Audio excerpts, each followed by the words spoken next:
gostaria de iniciar com essa frase de São Francisco de Sales, um pouco encorajadora.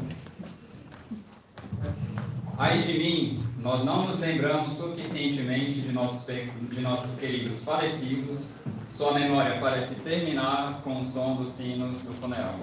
Então é verdade que, apesar das pessoas conhecerem o que é o purgatório, saberem de uma forma sumária, claro, vou recapitular um pouco algumas questões básicas de catecismo sobre o purgatório. É verdade que nem sempre nós tiramos todos os frutos que poderíamos desse tema. Então, o Diácono Leonardo falou do inferno, por exemplo. A gente pode fazer um paralelo aqui, porque o pensamento do inferno ajuda a se dedicar mais na questão da salvação das almas. Então, é o caso, por exemplo, de Fátima, porque as crianças, depois que viram o inferno, elas começaram a fazer tudo que elas podiam para salvarem as almas do inferno, né, para impedir que as almas caiam no inferno. E também em relação ao purgatório, diríamos que podemos tirar frutos parecidos, tanto para a nossa santificação pessoal, quanto para ajudarmos as pessoas que lá estão. Então, claro, vamos falar do purgatório, mas quais serão as bases, né, dessa doutrina sobre o purgatório e dessas reflexões? A princípio, primeiramente, o ensino dogmático da Igreja é a base de qualquer reflexão séria no ensinamento católico. Depois, a doutrina, tal como explicada pelos doutores da Igreja. E, em terceiro lugar, eu vou ler muitas histórias aqui para vocês, as revelações e as aparições aos santos que servem para confirmar os ensinamentos da Igreja. Então, claro, aqui nós devemos evitar alguns extremos, né? Um é de sair acreditando em todo tipo de aparição, outro é não acreditar em nenhuma, sobretudo, e aqui as que eu escolhi são de, digamos assim, pessoas mais de uma autoridade maior, como Santa Teresa d'Ávila, Santa Margarida Maria Alacoque e assim por diante. Então a gente deve evitar esses extremos, mas sempre nos lembrando algo que acontecia com Dom Bosco, por exemplo. Quando Dom Bosco tinha um sonho, ou nesse sonho começava a falar de coisas que a Igreja sempre ensina, como o céu, o inferno, o purgatório, constantemente nos sonhos, quando Dom Bosco fazia uma pergunta, a pessoa que estava conversando com ele dizia: tudo isso você sabe por causa da teologia que você aprendeu, que você estudou. Então, eles não vêm, né, esses sonhos ou esses fatos extraordinários, não vêm ensinar uma doutrina nova, mas confirmar algo que a Igreja já ensinou. E vocês vão ver que, ao menos os que eu escolhi aqui, são muito interessantes, são muito assustadores também, mas que devem nos incitar um pouco também a questão da confiança na misericórdia de Deus e na nossa santificação pessoal. E por fim, em relação ao purgatório, é muito interessante porque é uma verdade de fé que harmoniza bem essa união entre a justiça e a misericórdia de Deus, porque ao mesmo tempo a gente vê brilhar a justiça de Deus no purgatório, mas também, de uma forma muito particular, a sua misericórdia. Então, de fato, é um lugar em que brilha, de uma forma muito concreta, esses atributos divinos. Então, para começarmos com as bases, né, o Catecismo de São Pio X, ele vai explicar um pouco sobre a questão do purgatório.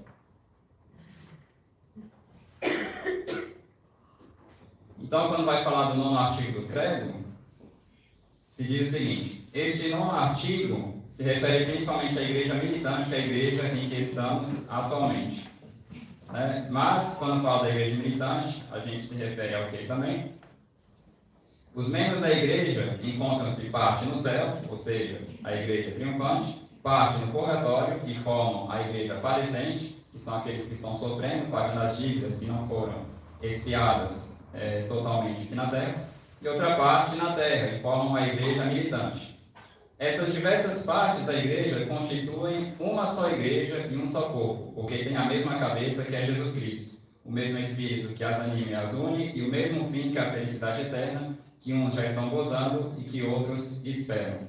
Então, resumindo, existe uma só igreja, a Igreja Católica, mas nós distinguimos três partes dela. Então, é como o corpo humano. Nós temos um corpo, mas tem partes diferentes no corpo: cabeça, braços, pernas, assim por diante. Mas essa possibilidade de influenciarmos a igreja padecente vem graças a essa verdade de fé, da comunhão dos santos. Então é por isso que nós podemos ajudar as almas que estão no purgatório.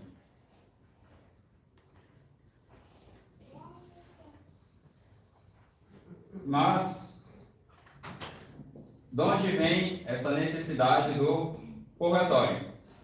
Primeiramente porque, quando nós pecamos, tem dois males que seguem ao pecado.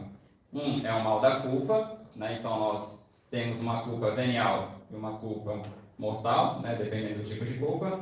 Mas, cada uma dessas culpas acarreta com elas uma consequência, ou seja, um outro mal que é o mal da pena. Então, para os pecados veniais, temos uma pena temporal, né, um castigo temporal, e para os pecados mortais, nós temos uma pena eterna. O que acontece? Quando a pessoa se confessa, é apagado da alma da pessoa o mal da culpa, e se ela tinha uma culpa mortal, essa culpa que tem uma pena eterna, como essa culpa foi apagada, o que acontece com o débito que ela criou diante de Deus, ou seja, aquilo que ela devia satisfazer diante de Deus? Essa pena eterna foi transformada em uma pena temporal. Então são duas coisas que nós temos quando a gente peca. Nós temos a culpa e a pena devida ao pecado. Quando a gente se confessa, o mal da culpa, ou seja, o pecado, ele é apagado. Mas o mal da pena, se foi um pecado mortal, ele se transforma, a pena que devia ser eterna, se transforma em algo temporal. E ele é apagado na medida das disposições com as quais a pessoa recebeu o sacramento da confissão, ou então das boas obras que ela vai cumprindo durante a sua vida para expiar essa dívida diante de Deus. Então, às vezes acontece da pessoa ter se confessado um pouco antes de morrer, mas ela não teve tempo suficiente para pagar a pena temporal devido a seus pecados. Então, o purgatório vai justamente satisfazer o que faltou, né, essa dívida que ela adquiriu com Deus por causa de seus pecados, vai satisfazer o que faltou, né, para ela ter feito enquanto ela estava na terra.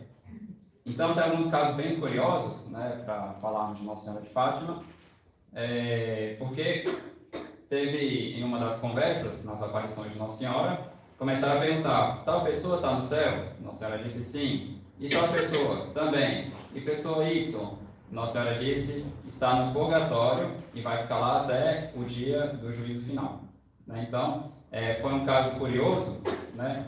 E foram tentar entender, né, o que aconteceu com essa pessoa para ela merecer um castigo tão grande. A gente vai ver que tiveram casos de alguns santos, né, em que aconteceu algo semelhante, mas justamente a pessoa ela conseguiu se confessar um pouco antes de morrer, né, depois descobriram um pouco os detalhes da história dela, parece que era uma questão relacionada à castidade, mas ela se confessou, morreu logo após e não teve tempo, né, de expiar a pena devida aos seus pecados. Isso aqui é muito importante, que nós devemos entender que são duas coisas diferentes, né?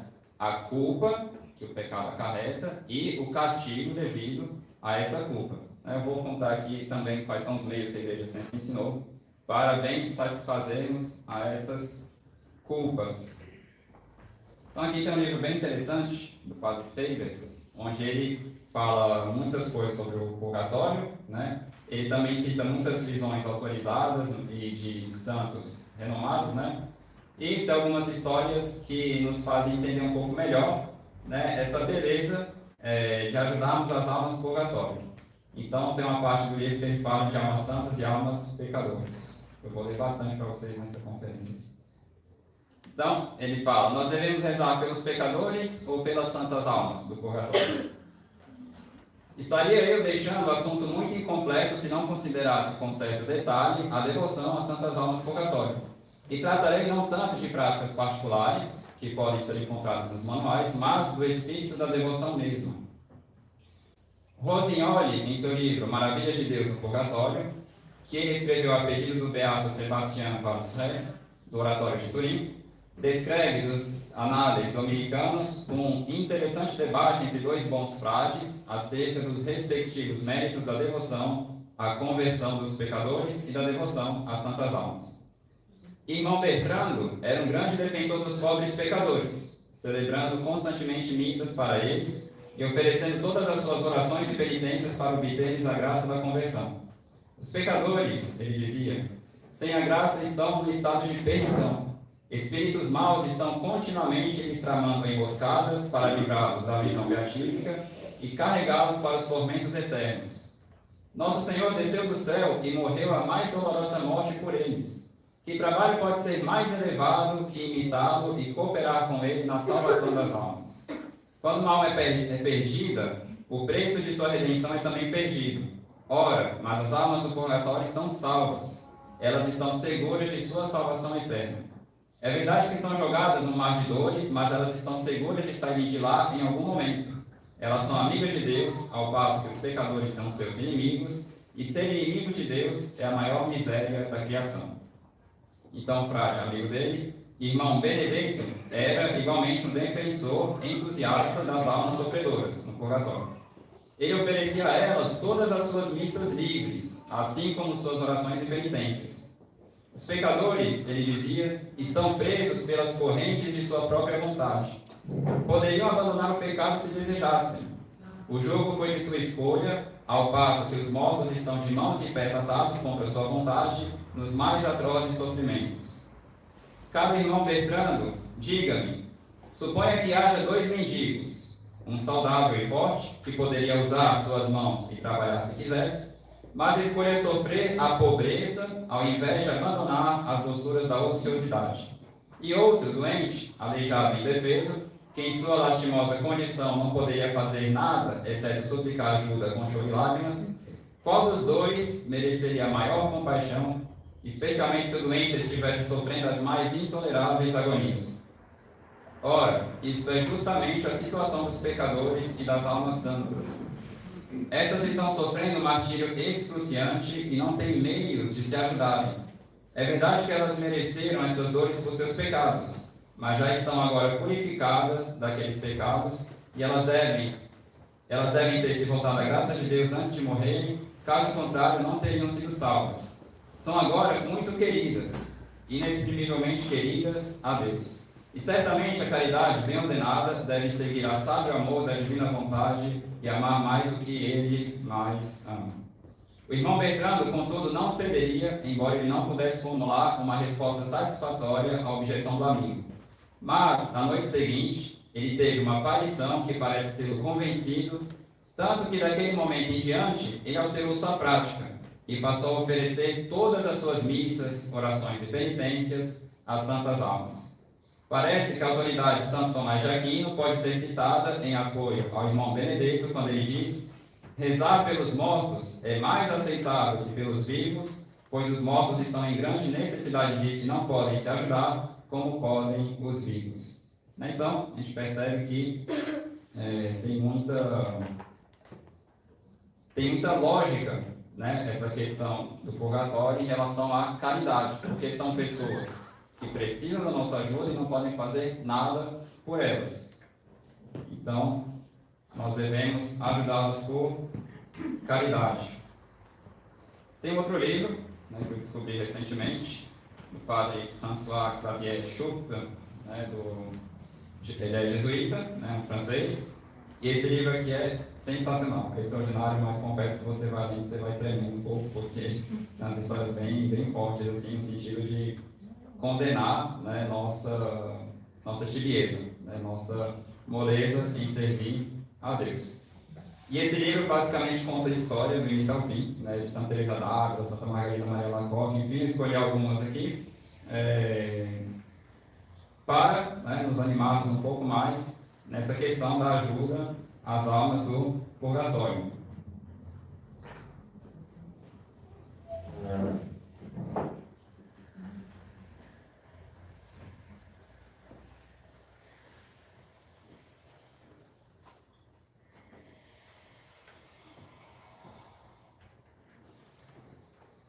Então ele começa contando uma história.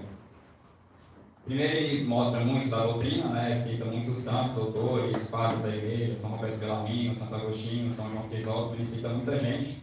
Depois ele começa a contar alguns exemplos, né? Começar com esse aqui de Santa Teresa d'Ávila e as almas do purgatório.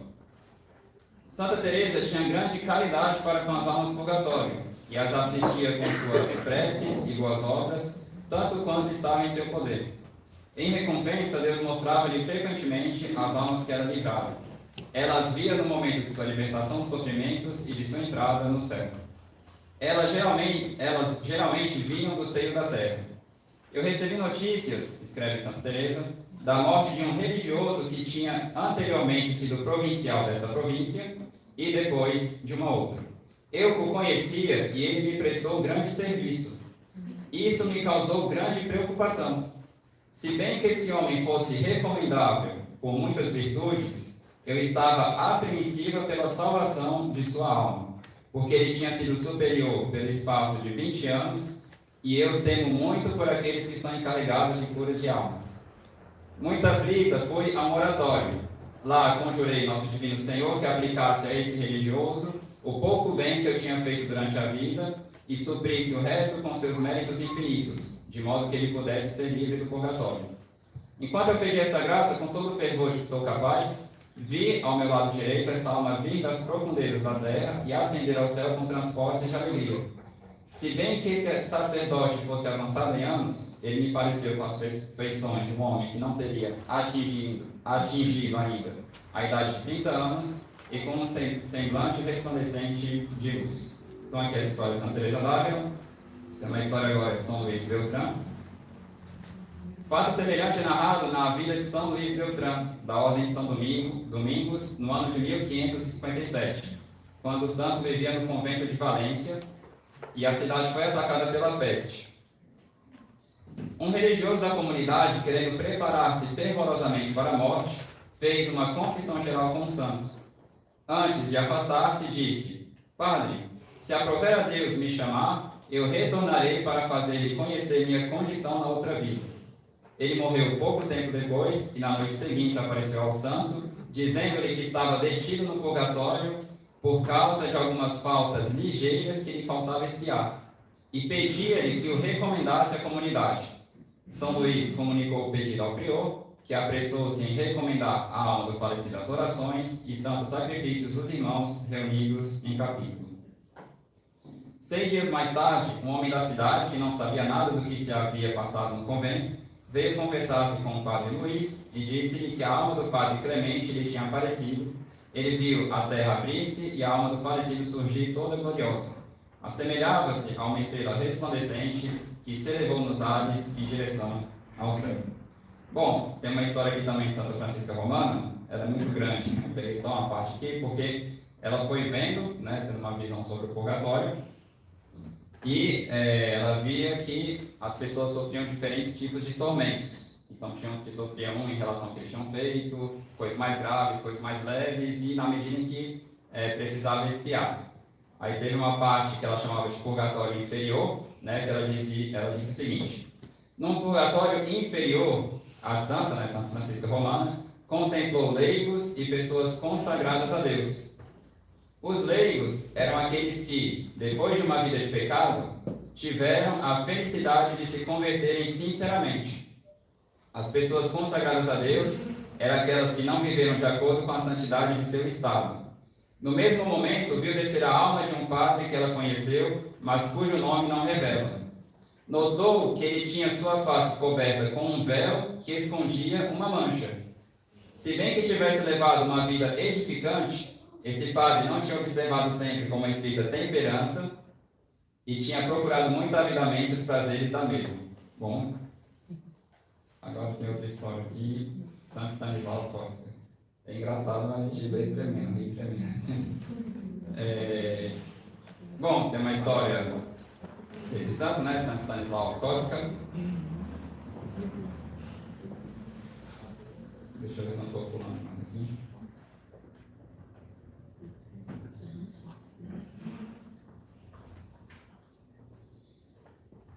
Santo Stanislau Kotska, aconteceu o seguinte com ele. O historiador Zóvius, os nomes poloneses são bem difíceis, essa história da Polônia relata com data de 1598 um fato miraculoso que sucedeu com o venerável Stanislau Kotska, um dos lumiares da Ordem São Domingos na Polônia.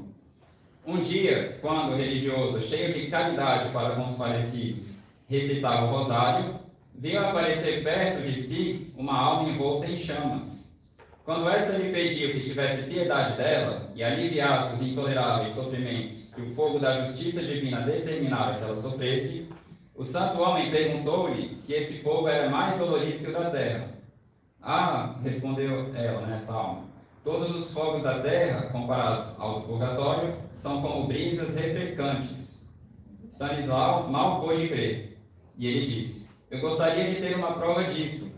Se Deus permitir, para seu alívio e para o bem de minha alma, eu consinto em sofrer uma parte de suas dores. Ai de mim, respondeu o falecido, o senhor não pode fazer isso. Saiba que nenhum ser humano pode sofrer vivo tal tormento. Entretanto, Deus permitirá que o sinta em um grau muito fraco. Estenda-me sua mão. Então, Santo Stanislau estendeu a mão e o falecido deixou cair nela uma gota de suor, ou ao menos um líquido semelhante. No mesmo momento, foi tão terrível e intensa a dor que o religioso soltou um penetrante grito e caiu desmaiado no solo. Os outros irmãos acorreram imediatamente e apressaram-se em dar-lhe a assistência que sua condição requeria. Quando recuperou a consciência, ele relatou o que sucedera, do que eles tinham uma prova visível na horrível ferida de sua mão. Ah, meus irmãos, disse ele, se conhecêssemos a severidade dos castigos divinos, não só nunca mais pecaríamos, mas jamais cessaríamos de fazer penitência nesta vida para evitar a expiação na outra. Umas histórias bem interessantes, né? Mas para a gente não desesperar também, tem uma bela frase de São Francisco de Sales aqui. Porque o que acontece? O padre Faber, ele aborda um aspecto bem interessante. Ele diz que, de fato, na história da igreja, tiveram duas formas de se enxergar o purgatório, né? Uma tendia muito a fazer os fiéis terem consciência do peso do castigo, das dores, das penas do purgatório, enfim, eles acentuavam bastante esse aspecto da justiça. E teve uma outra forma de ver o purgatório que acentuava mais esse aspecto da caridade, da misericórdia. Mas, enfim, são dois aspectos que tiveram muitos santos de cada um dos lados. A princípio, nós podemos nos aproveitar muito bem dos dois. Nosso apostolado aqui, digamos que a gente é mais do lado de São Francisco de Sales, a ver ele de uma forma externa, né? A devoção geral que você tem a ele, e a pessoas bem parecidas com a forma dele de ver as coisas. Mas não devemos desprezar nenhum desses aspectos. Os dois podem nos alimentar bastante, mas saibam que tiveram então essas duas formas de enxergar e abordar com os fiéis essa questão do purgatório. Então, uma que gera muito medo, outra que gera ao mesmo tempo muita humildade e confiança, ou antes. Os santos sabiam aproveitar muito bem qualquer uma dessas duas visões, né, de purgatório, e é o que a gente deve buscar fazer também, é exemplo deles. Então, São Francisco de Sales, né? Nós podemos tirar do purgatório muito mais consolação do que apreensão.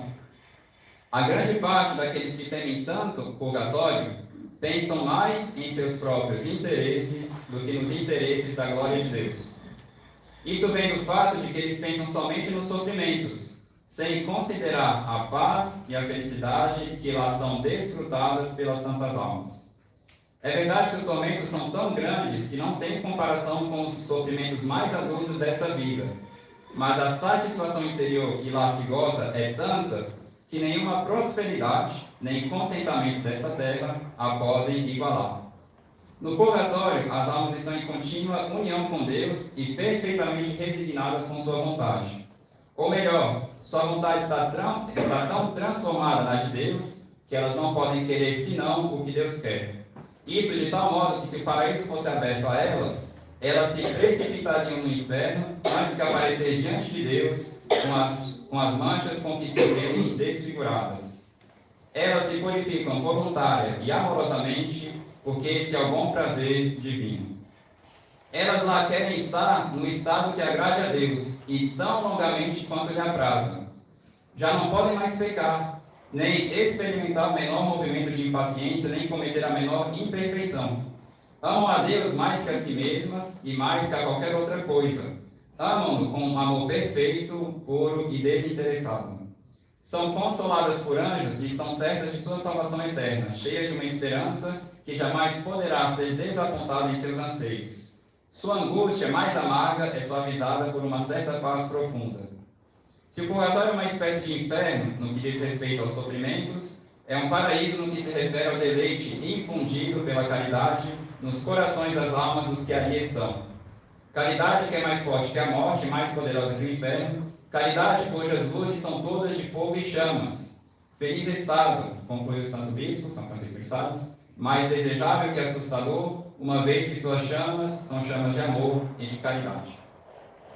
Então, belas palavras. Eu vou ler também uma outra história que o Padre Faber conta, que mostra um pouco como que essas almas que estão no purgatório é mais uma dor de não terem correspondido ao amor de Nosso Senhor, ao quanto elas poderiam ter amado Nosso Senhor na terra, do que uma dor dos sofrimentos que sentem, né? Digamos, sofrimentos físicos, por assim dizer. Então, bom, em relação à duração das penas, né, das dores no purgatório. Não há dúvida, diz São Roberto Bellarmino, de que as penas do purgatório não são limitadas a 10 ou 20 anos, e de que elas duram, em muitos casos, séculos, aqui para voltar a assustar todo mundo. Entretanto, mesmo aceitando como certo que sua duração não exceda 10 ou 20 anos, poder-se-ia tomar como nada o ter que sofrer por 10 ou 20 anos os mais dilacerantes sofrimentos sem o menor alívio? Se um homem estivesse seguro de que deveria sofrer uma dor violenta em seu pé, cabeça ou dente pelo espaço de 20 anos, e isso sem dormir ou ter o menor repouso, não preferiria 1000 vezes morrer do que viver em tal estado? E se lhe fosse dada a escolha entre isso e uma vida miserável, com a perda de todos os seus bens temporais, hesitaria ele em fazer o sacrifício de sua fortuna para se ver livre de tal tormento? Teremos então qualquer dificuldade em abraçar trabalhos e penitências para livrarmos dos sofrimentos do purgatório? Temeremos fazer os mais dolorosos sacrifícios, como vigílias, jejuns, esmolas, longas orações e especialmente a contrição, acompanhada com soluços e lágrimas? Então aqui, citação de São Roberto Bellarmino. Por que isso? Porque é uma parte aqui do livro que vai abordar sobre o tanto que é forte nessa pena, devido ao pecado, que se sofre no purgatório. Então, tem uma história aqui que é muito antiga, que foi citada por Santo Antonino, né? Encontramos nos Análises dos Frades Menores, ou seja, os franciscanos, no ano de 1285, um fato que é também relatado por Santo Antonino em sua Suma.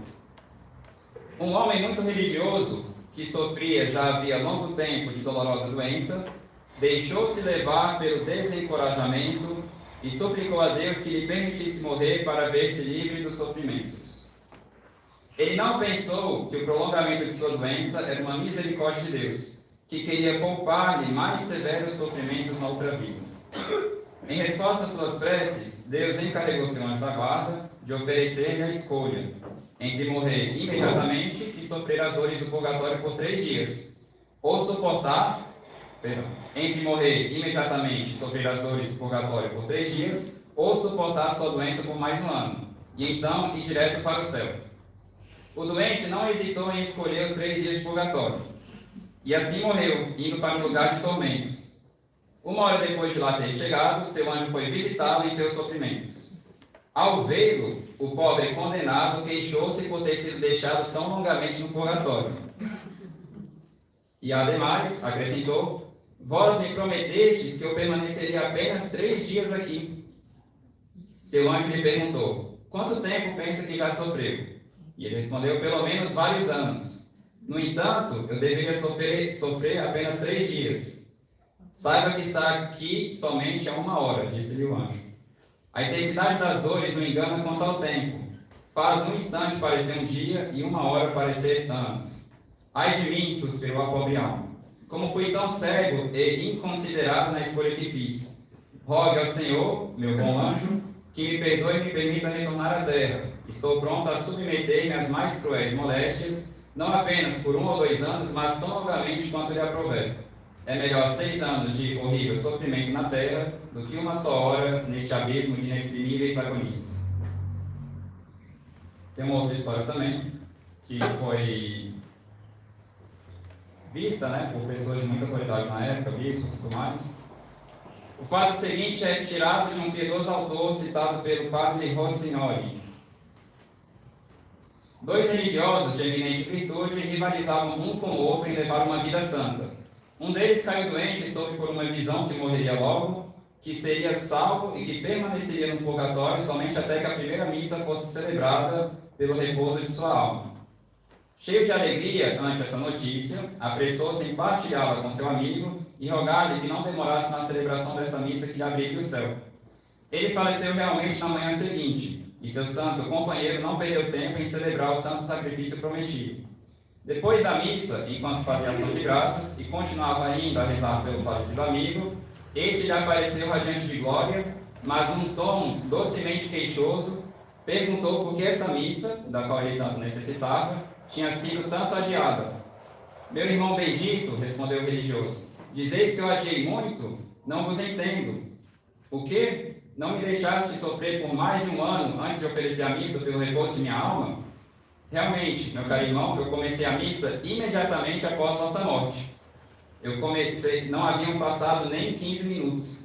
Então, olhando com emoção, a bendita alma exclamou: quão terríveis são os sofrimentos expiatórios do outro mundo, uma vez que eles me fizeram tomar minutos por 1 ano. Servi a Deus, meu caro irmão, com uma exata fidelidade, para que possais evitar esses castigos. Adeus, e vou para o céu, onde logo juntar-vos-eis a mim. Aqui tem uma história curiosa, porque ela era bem conhecida já, porque Fátima repete algo que aconteceu com essa história, a gente vê até um pouco também a beleza das missas gregorianas. Foi com a irmã de São Vicente Ferrer. São Vicente Ferrer, o celebrado taumaturgo da Ordem de São Domingos, que pregou com tanta eloquência a grande verdade do julgamento de Deus, tinha uma irmã que permanecia irremovível, tanto às palavras quanto aos exemplos de seu santo irmão. Ela estava cheia do espírito do mundo, intoxicada pelos seus prazeres e caminhava a passos longos para a sua perdição eterna. Enquanto isso, o santo rezava por sua conversão e suas preces foram finalmente ouvidas. A infeliz pecadora adoeceu mortalmente. No momento da morte, caindo em si, fez uma confissão com sincero arrependimento. Alguns dias depois da morte, enquanto seu irmão estava celebrando o santo sacrifício, ela lhe apareceu no meio das chamas e tomada pelos mais intoleráveis tormentos. Ai de mim, meu caro irmão, estou condenado a sofrer esses tormentos até o dia do último julgamento. No entanto, você pode me ajudar. A eficácia do santo sacrifício é tão grande, oferece por mim 30 missas, as missas gregorianas, e poderei esperar o mais feliz resultado.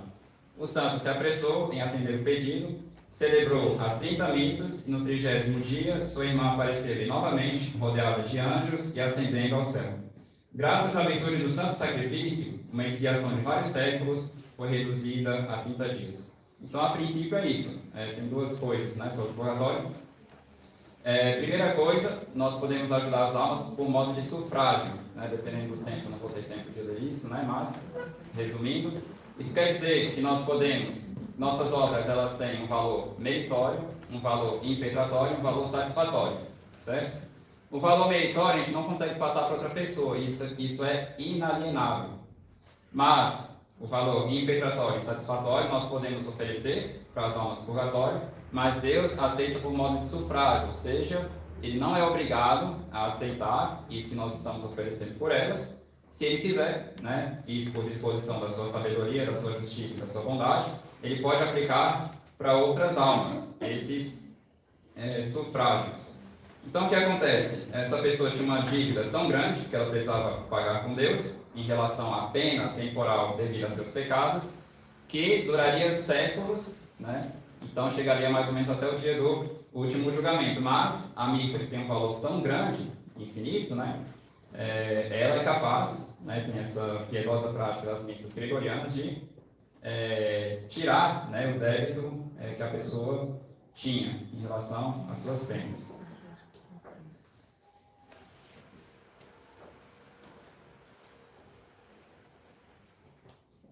Bom, tem muitas histórias aqui.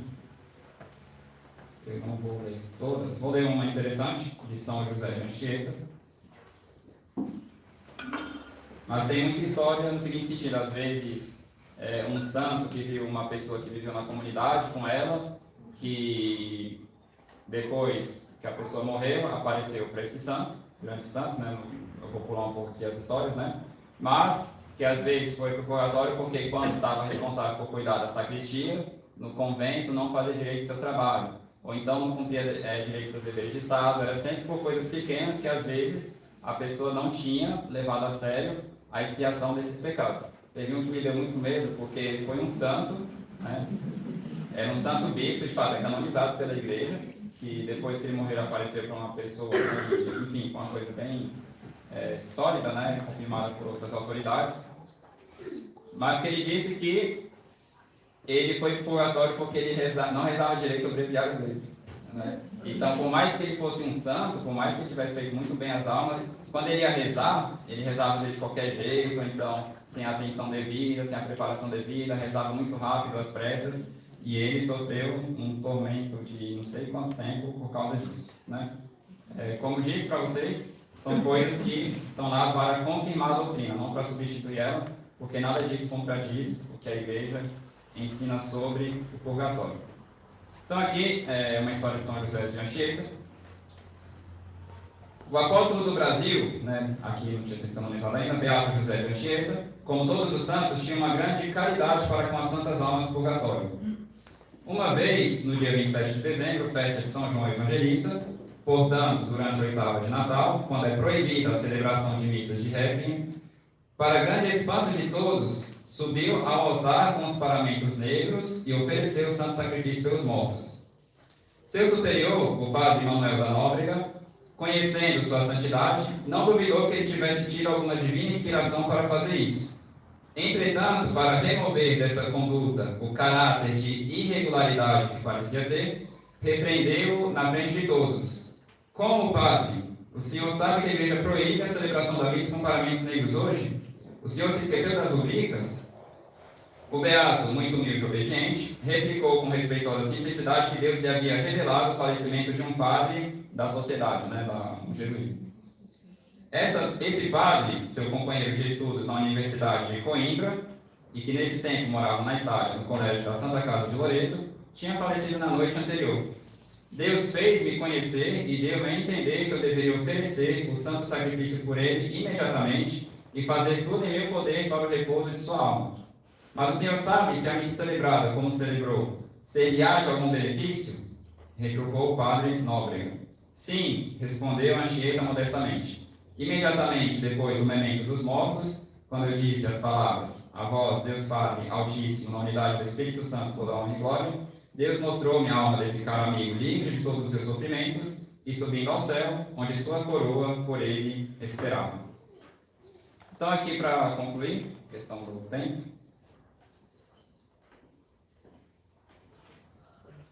as últimas histórias, né? Primeira coisa, claro que são coisas que podem assustar um pouco, mas como que a gente pode enxergar essa realidade do purgatório na perspectiva da virtude da caridade, que é nisso que consiste a santidade, né? A perfeição da caridade, que não exclui as outras virtudes, mas assume e aperfeiçoa elas.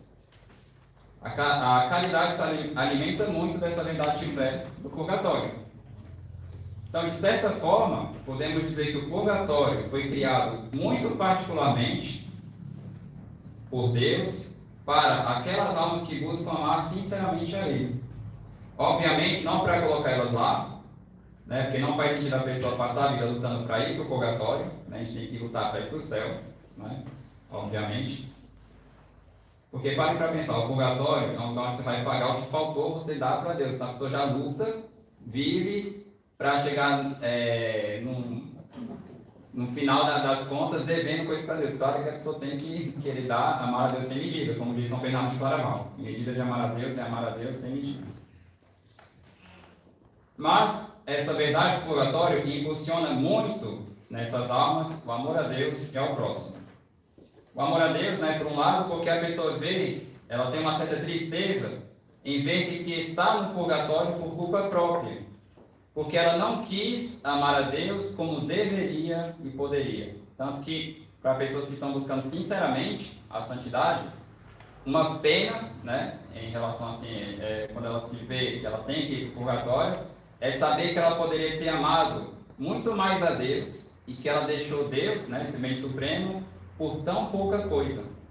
Então, iremos ver como, por amor a coisas tão bobas comparadas com este supremo bem, deixamos Deus em segundo, terceiro, quarto, quinto, sexto, sétimo lugar, e assim por diante. E como nosso amor por Ele não soube, por mesquinhez, ser prudente para refletir melhor em como se aperfeiçoar, ser forte para resistir às dificuldades que aparecem para destruir o amor de Deus em nós, como Ele não soube ser justo como Ele poderia, como Ele não soube ser temperante para se controlar, no uso dos prazeres, então a pessoa vê que ela está lá porque ela foi, no final das contas, mesquinha em querer amar a Deus. Ela podia ter feito mais com a ajuda de Deus, mas ela não quis, no final das contas. Iremos ver que não nos tornamos grandes santos por falta de amor. Então, quantas almas não se salvaram ou se santificaram por nossa culpa? Então, tem um livro bem interessante, de Dom Bosco, que são os sonhos dele sobre o céu, o inferno e o purgatório. Mas tem um livro, a parte do sonho dele sobre o céu, tem uma parte que São Domingos Sábio aparece para ele, e sempre nessa perspectiva, quando Dom Bosco começava a fazer pergunta demais, São Domingos Sábio falava, mas você aprendeu isso na sua teologia, você sabe o que isso significa, Então ele ficava mostrando para ele que não era novidade nenhuma que ele estava ensinando. Mas tem uma hora nesse sonho do céu, São Domingos Sábio falou o seguinte para Dom Bosco. Dom Bosco falou para ele, ao que parece, tens algum assunto de suma importância para me comunicares. E São Domingos Sábio respondeu, que irei dizer-te eu, miserável criatura, recebi do alto a missão de te falar e por isso vim. Então, exclamei, Dom Bosco, fala-me do passado, do presente e do futuro de nosso oratório. Fala alguma coisa de meus queridos filhos, fala de minha congregação. A respeito desta, muito queria te comunicar, São Domingos Sábio, agora Dom Bosco, revela, pois, o que sabes, fala-me do passado. E Domingos Sábio responde, o passado recai todo sobre ti. Terei feito alguma das minhas faltas? Quanto ao passado, digo-te que tua congregação já fez muito bem. Vês lá abaixo aquele número interminável de jovens? Vejo-os, respondeu Dom Bosco, como são numerosos e como parecem felizes. Pois, olha o que está escrito na entrada do jardim. Está escrito Jardim Salesiano. Pois bem, prosseguiu Domingos, todos eles foram salesianos, ou foram educados por ti, ou contigo tiveram alguma relação, foram salvos por ti, ou por teus sacerdotes e clérigos, ou por outros que encaminhaste pela via de sua vocação. Conta-os, se fores capaz. Seu número, porém, seria 100 milhões de vezes maior, se maiores tivessem sido tua fé e tua confiança no Senhor. Então imagina, São Domingos Sábio falando uma coisa dessa para Dom Bosco, depois ele fala que ele ficou bem assustado com essa afirmação de São Domingos Sábio para ele. Mas isso mostra que, de certa forma, e é por isso que também tem essa justiça no purgatório, nossa negligência aqui na Terra, na nossa santificação, acaba acarretando consequências para muitas outras pessoas e vira uma coisa quase que sem fim, digamos assim. Então, às vezes, um pai de família que não se dedica como deve aos seus deveres de Estado, ou uma mãe de família, isso tem consequência nos filhos. Depois, os filhos, quando forem se fixar no dever de Estado, dependendo se eles não souberam enfrentar bem as lacunas, essa falta de boa educação, vai ter consequências sobre outros, e outros, e assim por diante. Então, aqui, Dom Bosco, se tivesse tido mais fé e confiança no Senhor, muitas crianças a mais teriam sido salvas, e assim por diante. Enfim, a gente percebe que tem também esse aspecto do purgatório de caridade com o próximo. Se eu levo a sério a minha santificação, muitas outras almas serão beneficiadas com isso. E por fim, o purgatório, eu vou encerrar por aqui, ele nos inspira uma grande humildade e confiança no poder de Deus. Porque como eu disse para vocês, nós devemos buscar o céu. Não faz sentido um católico lutar para ir para o purgatório. Claro, graças a Deus tem o purgatório, né? Tem essa misericórdia de Deus, mas nossa luta é em direção ao céu. Então imagina, para ir para o céu, a pessoa tem que ir diretamente, então a pessoa tem que lutar para ir diretamente para o céu sem passar pelo purgatório. Então imagina a humildade que a pessoa deve ter, a qualidade das orações, a perfeição com a qual ela recebe os sacramentos, enfim, a correspondência que ela deve ter à graça de Deus. Imagina o grau de perfeição que uma pessoa deve ter, e que não é impossível para qualquer batizado, né? Para que ela possa ir diretamente para o céu. Obviamente, é uma coisa que a gente vê que vai muito além das nossas forças. Então, isso inspira humildade na gente, porque a gente sabe que Deus pode, Ele quer e Ele nos ajuda, né? Se nós pedirmos a Ele como Ele quer, né? Essa ajuda, essa graça. Então, com a graça de Deus, é possível irmos diretamente para o céu. Então, São Leonardo de Porto Maurício tem umas anotações dele, né? No retiro que ele tinha feito, que ele dizia que ele contava unicamente com a misericórdia de Deus, né, sem deixar de fazer todo o esforço que convinha da parte dele, mas que ele contava unicamente com a misericórdia de Deus para ir diretamente para o céu, sem passar pelo purgatório. Então, é uma coisa que realmente inspira humildade, se a gente parar para pensar, o tanto que um padre deve ser correto nos seus deveres, um pai de família, uma mãe de família, um jovem, as crianças do mais assim por diante, é só com a ajuda de Deus mesmo que a gente consegue, sem excluir nosso esforço, né, mas são verdades que muito nos ajudam, e não é à toa que Nossa Senhora do Carmo quis, particularmente, centrar nossa atenção sobre essa verdade também do purgatório e nos confortar, dizendo que os que morrem com escapulário, cumprindo bem os deveres, né, que isso comporta, vão ser ligados por ela no sábado após a morte.